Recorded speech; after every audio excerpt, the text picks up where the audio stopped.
Yep, salut tout le monde, j'espère que vous allez tous très bien. Écoutez, aujourd'hui, on va faire une petite vidéo par rapport au 3-5-2. Est-ce que déjà pour vous, c'est compatible ou pas avec le Paris Saint-Germain? On va en discuter ensemble. Moi, j'ai quelques doutes. Je vais vous en faire part, etc. Vous me direz en commentaire si vous avez été un peu conquis par mon argument ou pas. Est-ce que vous voulez vraiment voir absolument un 3-5-2? Est-ce que le 4-3-3 finalement n'est pas le bon système, mais sauf qu'avec Pochettino, ça s'est écroulé parce qu'il gérait pas son vestiaire, il n'arrivait pas à installer un truc proprement. Mais avant toute chose, les gars, j'ai quelque chose à vous montrer. Un mec qui s'appelle Crevette en pseudo, vous allez voir sur Instagram dans la description. Il m'a fait une toile, un tableau, les gars. Voilà. Voilà, les gars. Je suis obligé de vous le montrer parce que pour moi, il est splendide. Vous avez reconnu Capitaine Tsubasa de Olivier Tom avec le maillot du PSG, Saiz Panam avec le truc de Paris en bas. Magnifique. 80 sur 60, donc il ira là-bas sur le mur, bien évidemment. Je le remonte encore une fois parce qu'en fait, je le trouve exceptionnel et il sait pas hein, que je vais faire une pub sur YouTube. Je lui avais dit que je lui ferais de la pub sur Insta parce qu'il m'a fait vraiment un cadeau. Il m'apprécie, il a été gentil. On s'est vu hier. Franchement, c'est un gars super.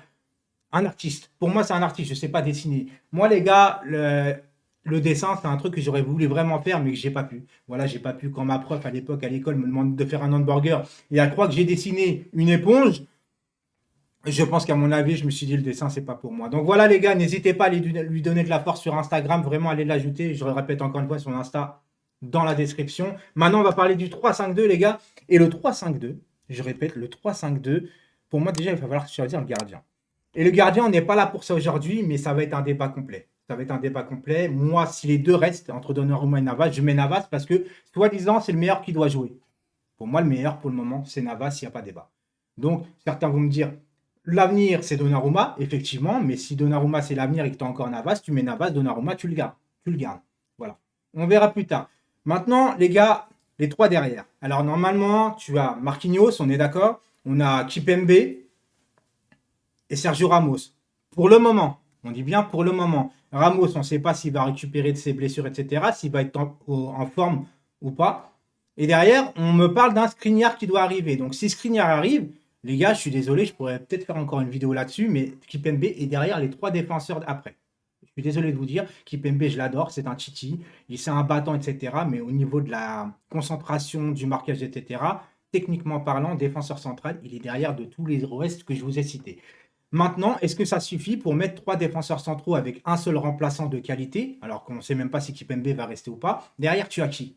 Diallo, Kerrer. Je pense que Diallo va partir parce que lui, contrairement à certains qui veulent rester pour le salaire, lui, il a envie de jouer.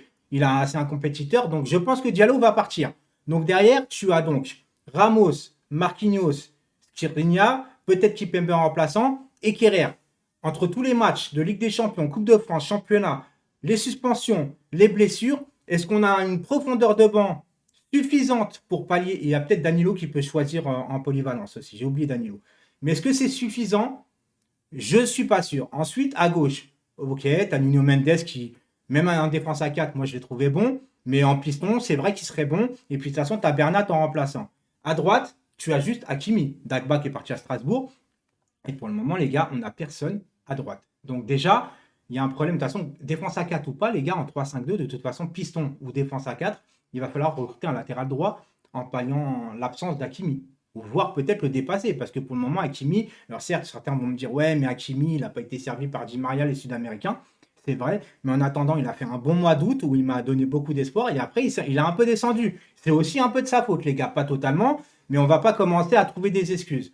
Ensuite, là où pour moi le vrai problème, où je doute du 3-5-2, c'est que tu vas jouer avec deux milieux de terrain, un MOC et deux attaquants. Les deux milieux de terrain, les gars. Marco Verratti. Marco Verratti est trop fort en milieu à 3, où il peut se reposer sur deux milieux, où il peut un peu plus bouger, etc. Là, deux milieux, on me dit qu'on a acheté Vitinha pour être titulaire. Alors certains vont me dire, ouais, t'as pas mis 40 millions pour qu'il soit sur le banc des remplaçants. Ok, mais je vous rappelle qu'on a acheté Kerrer, Paredes et Icardi, qu'on a acheté même à peu près à peu près le même prix, même voire plus cher, et ça joue plus. Aujourd'hui, vous voulez mettre un milieu à 2 en 3-5-2, Verratti 1m68, Vitinha 1m72. Moi, les gars, je veux bien, mais je vous assure, franchement, je n'y crois pas du tout. Verratti en milieu à 2, j'y crois pas, déjà d'une, parce qu'il faut du coffre, les deux, il faut du coffre, au moins un. qui a une qualité principale, c'est récupérateur de ballons.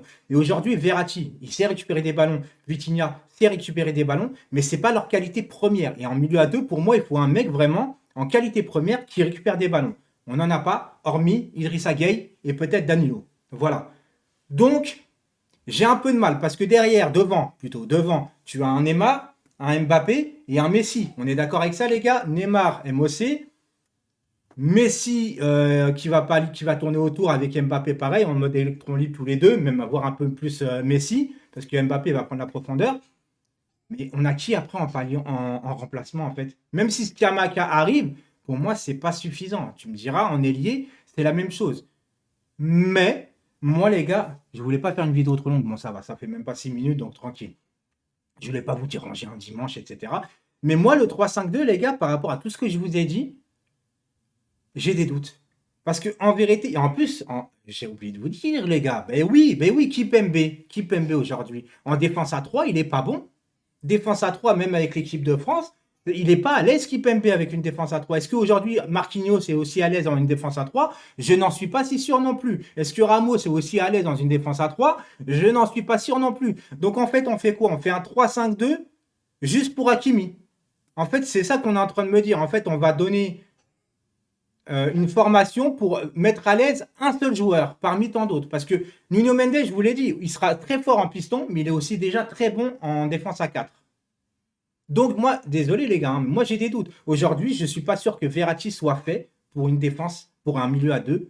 Et Verratti, c'est notre milieu central de base, hein, où tu dois compter, tu vois. Donc si lui, tu le perds dans ce milieu-là, tu n'as plus rien. Et encore une fois, pour moi, dans un milieu à 2, tu dois avoir de la grandeur. Même dans un milieu à 3, hein, si tu mets Verratti Vitinha, il faut un mec quand même au-dessus qui soit un peu plus costaud. Parce que si tu n'as personne comme qualité première, je le répète encore une fois, parce que c'est important pour moi de récupérer des ballons, c'est pas Mbappé et Messi qui vont défendre. Alors vous allez me dire, oui, mais les pistons, ils vont revenir dans l'axe. Je ne suis pas sûr de ça. Les pistons, pour moi, ils vont surtout servir à aller devant. Parce qu'Hakimi, les gars, franchement, qualité défensive, c'est pas bon. C'est pas bon. D'ailleurs, alors là, vous allez me traiter de fou complet. Mais comme Hakimi, il ne sait pas défendre, en vérité, pratiquement, il est grave meilleur devant. On l'a tous vu. De toute façon, sa qualité, Hakimi, c'est le débordement, les centres, il s'est marqué, etc. Pourquoi dans un 4-3-3, vu que maintenant Di Maria est parti et puis qu'on n'a pas d'ailier droit, en vérité, pourquoi Hakimi, tu ne le mettrais pas ailier droit, en fait? Et tu vas recruter un vrai défenseur droit.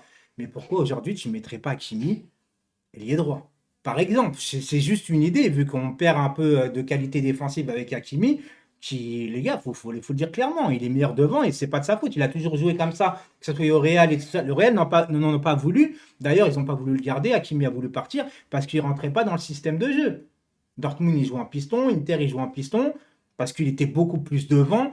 On n'a jamais défini Hakimi comme un bon défenseur. On a toujours loué la bonne technicité d'Hakimi, surtout devant, ses qualités offensives, etc., mais jamais ses qualités défensives. Donc les gars, le 3-5-2 aujourd'hui, parce que beaucoup veulent un 3-5-2, parce qu'on a tellement été désabusés la saison dernière par le jeu fourni qu'on s'est dit, ouais, non, il faut changer de système. Mais est-ce que c'est pas l'entraîneur qui a tout foiré en vérité, qui n'arrivait pas à tenir ses joueurs, qui n'arrivait pas à donner des vraies consignes, etc. J'en sais rien, parce que moi, Deschamps, depuis qu'il a mis le 3-5-2, les gars, je sais pas si vous avez vu, mais le 3-5-2 qu'il a mis, voire le 3-4-3, ça dépend du système. Sincèrement, les gars, l'équipe de France, c'est pas bon, hein. C'est pas bon. Alors, c'est certes peut-être plus beau à voir jouer, mais défensivement, vous avez vu qu'il y a des trous partout, c'est compliqué à installer, à instaurer une défense à 3, ça va pas à tout le monde. Ça va pas à tout le monde. Et dans ce système 3-5-2, je le répète encore une fois, dans tous les compartiments de poste, pour moi, on n'a pas la profondeur de banc qu'on devrait avoir. Donc voilà les gars, je vous laisse avec cette vidéo. Je vous laisse franchement me dire si vous, oui ou non, vous êtes plutôt pour un 4-3-3, un 3-5-2, un 3-4-3 comme vous voulez. N'hésitez pas à me suivre sur tous mes réseaux sociaux, que ce soit Instagram, Snap et bien sûr TikTok, Sexpanam tout attaché. Et je vous dis à très très vite pour une nouvelle vidéo. Ciao tout le monde!